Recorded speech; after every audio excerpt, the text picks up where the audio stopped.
Welcome to another daily dose of greatness quest. Today's episode is about writing kids books. So I'm going to help you with writing a super kids book today. And you should probably only tune in to today's episode if you want to hear awesomeness about our super kids book workshops, but also how you can specifically take what I'm going to share with you today and write a kids book, write and publish. I think you're going to love the show. Cowboy. Welcome to a daily dose of greatness quest with your host, Trevor Crane, my daddy. He is going to help you take your life and business to the next level. Here I come to save the day. Trevor Crane here, 11-time #1 best-selling author and the founder of Epic Author Publishing, coming to you live every day so you can plug in every day to build your ideal business so you can live your ideal life. If my daddy can do it, then anybody can do it because he's a weirdo. You're supposed to make me sound cool.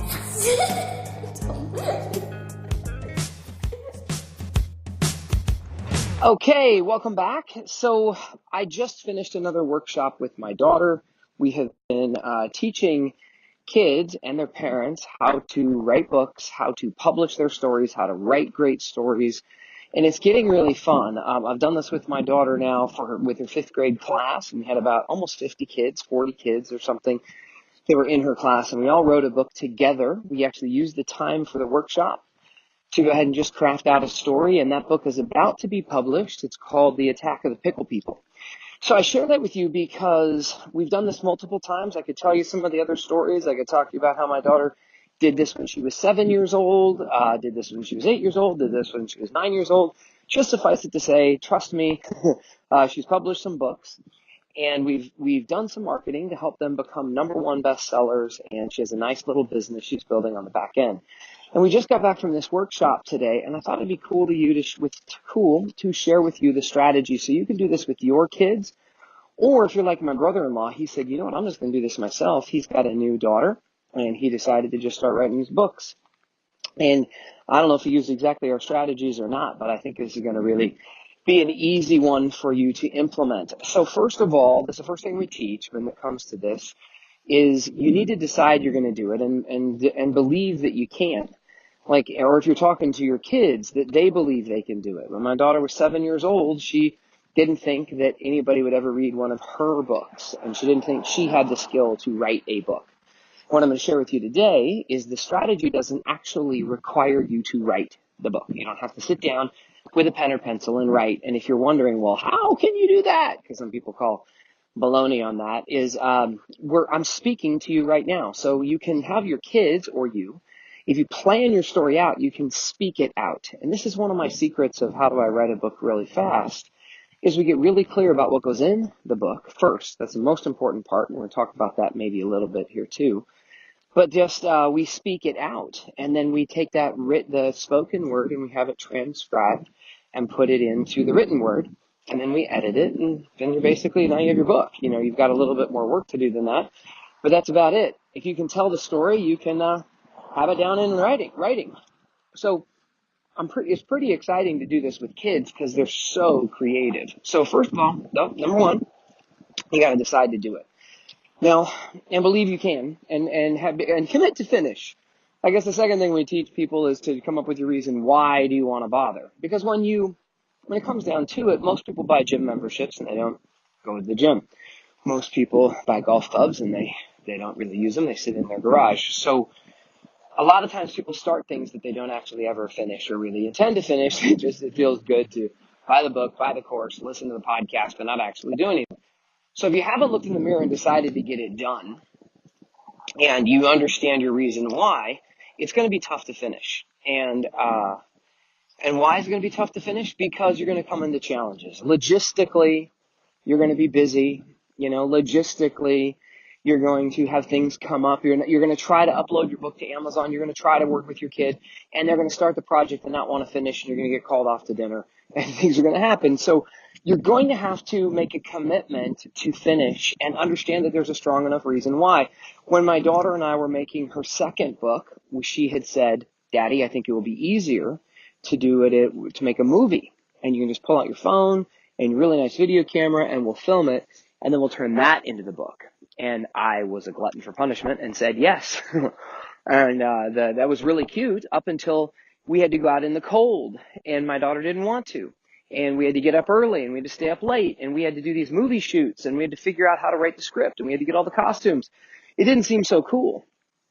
So honestly, I know that I'm telling you, let me give you the couple of secrets to writing a book real fast. But these are the important ones. Or quite frankly, you should just listen to what I'm saying, enjoy it, and then not do it.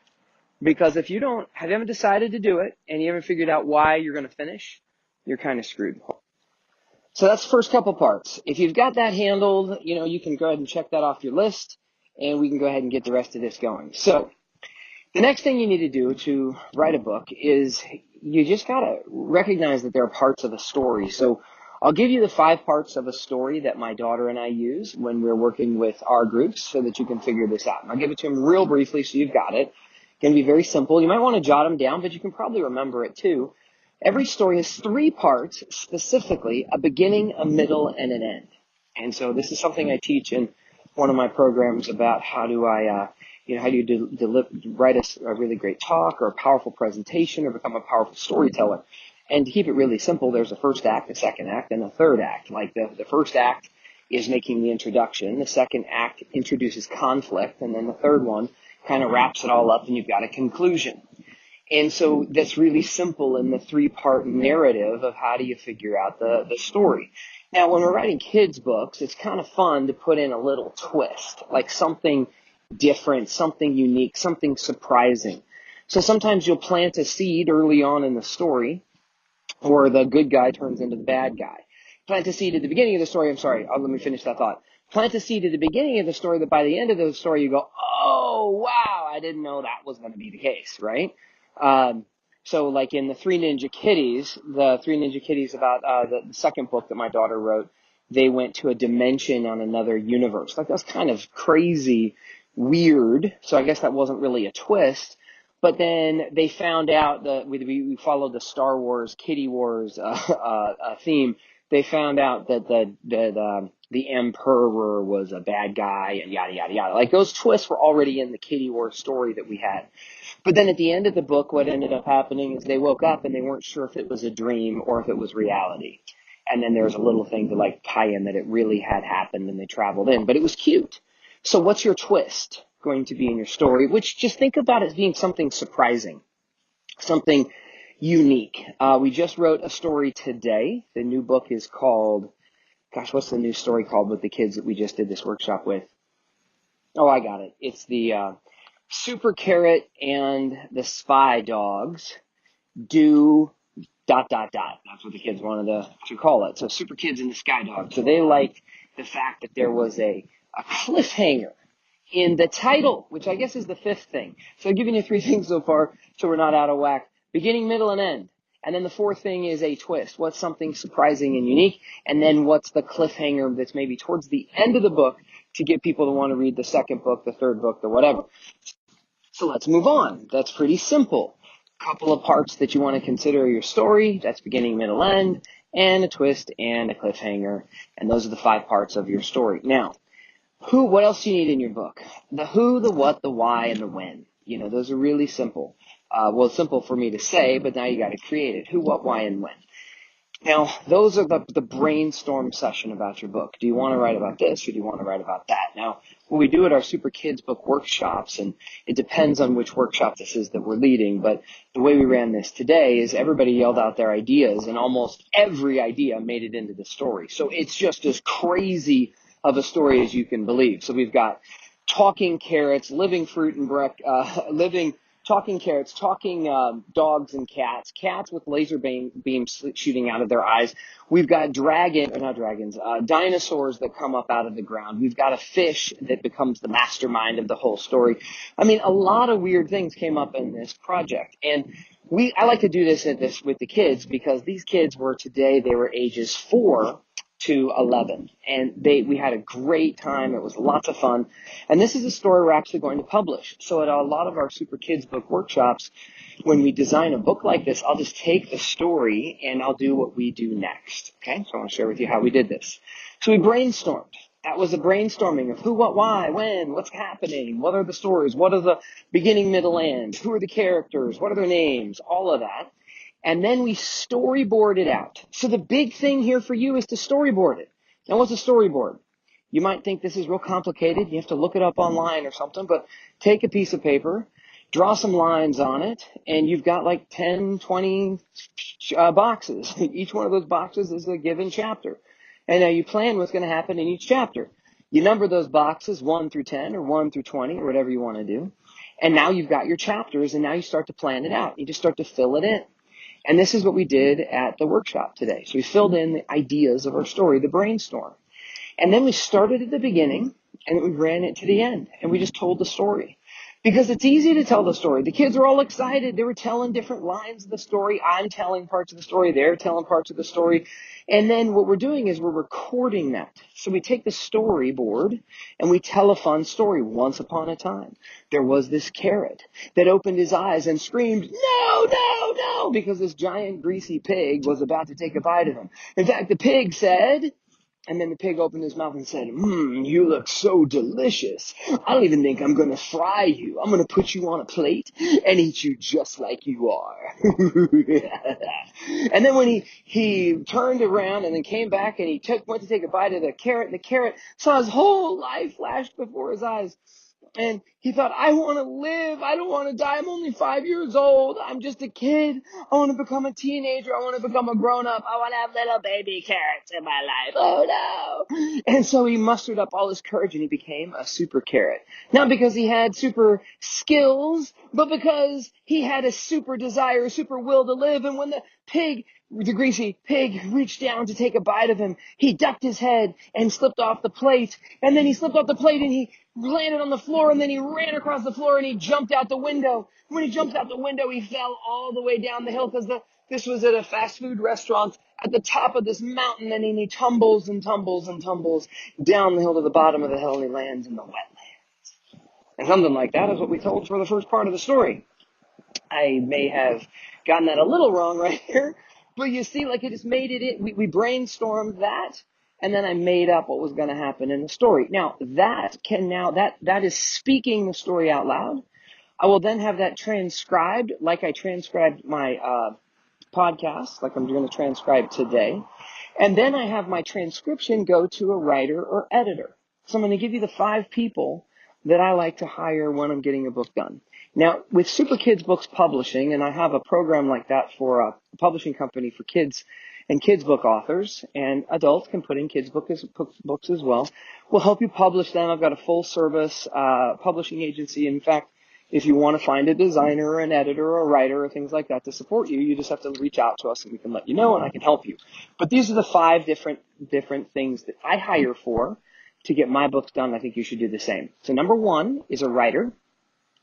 Number 2 is an editor. They do very different jobs. Number 3 is an artist, like a designer, is what I typically look for. Like someone who's going to design my artwork. And it might be you and your kids, that's one thing, but you need somebody to take that art and put it in such a way that it can be digitized and printed. And so you hire an artist to do that. Another thing you hire is a formatter. Somebody's got to actually format this book and make sure that it looks good on paper and it's in the right format and everything so that it can be uploaded online and you can make it a real book. And then the last thing we hire for is a publisher. Somebody to help you actually just figure out the logistics to get your book up and make it real and actually promote it. And not to mention the fact that you should do some marketing and different things behind it. But to just break this down into the simplest of simple terms, those are the 5 people you need to hire. I've got all those on my team. My daughter and I have a membership program for kids, and it's only $27 a month. And we give them access to our workshops, our course, our templates, our coaching on how to do it. And then we pick kids every month that we give scholarships to that we help them publish their books as well if they get their stories done. So at any rate, that is kind of it. You speak, scribe, source. The way that I even advise if you're writing a professional book is that you use these strategies of speak, scribe, source. Oftentimes, the spoken word reads better than you just sitting down at your computer and trying to be real genius and figure your stuff out. So we like to use this process. I have other processes for helping you get your book done in a month. Or what I like to do is like the 24-hour book. Have you invest no more than 24 hours of your time to get your book done. And we're very strategic about how you spend that time. I don't suggest you try to do that in 24 hours back to back, but you can get it done in a weekend, get it done in a week. However, just to go ahead and make sure we're being clear here, that's not what I'm talking about, the kids book. A kids book you can brainstorm in a few minutes, and you can storyboard it out, and you can make it really fun. My daughter wrote her 10th book that became a #1 bestseller, and it's about her little brother who was just born, and my daughter wanted to avoid changing poopy diapers. So the whole book was just a very simple read on each page, just a few words on each page. But it was about my daughter avoiding changing poopy diapers, and we made it real funny. And it didn't take us more than 30 minutes to create the context for that book. And then when it came to the artist, my daughter did all the artwork, at least by pencil. And then we hired one of our artists on our Super Kids book publishing team to colorize it and make it amazing and get it ready for print. And then I hired the same people to help, writer, editor, formatter, designer, and publisher. And we got all those things on our team. And so we did that and published her book, and we did some marketing, and we made it a #1 bestseller. And bada bing, bada boom, my daughter is a 10-time #1 best-selling author. So I hope you got some value from today's show. I've had some feedback that some people that, a couple of my friends that are listening to the podcast and watching the videos that we put out are like, dude, can you give me something tactical that I can pay attention to, that I can apply, and it would help me in publishing, or that it would help me in marketing, or that it would help me in my sales. I want to know something I can apply right now. So I was like, you know what? Well, let me just start picking things. So today, because we just did the Super Kids Book Workshop, I wanted to give it to you. And I would invite you, for anybody who wants some help getting this done, shoot me an email. Like, I need to be different about my call to action here. I've got an email that comes right to my support team, and it'll get to me if you just shoot me an email and say that you're interested in kids books or having me help you with it. And send an email to support@trevorcrane.com. This is not some kind of automated system where, I don't know, I'm not trying to trick you with anything. It's if you want some help. You can also reply. If you see this on social media, you can leave a message and whatnot and say, hey, I'm interested. I'm curious. Can you help me? That's totally cool. But reach out and say you want some help with kids book stuff, and we'll invite you to one of our workshops. They're very reasonable. And then we can help you and your kids write a book, and you can capture your kids' imagination forever. And I hope you got some value from today, and I can't wait to see you tomorrow. I've got some cool shows coming up for you, so I hope you enjoy, and I'll talk to you soon.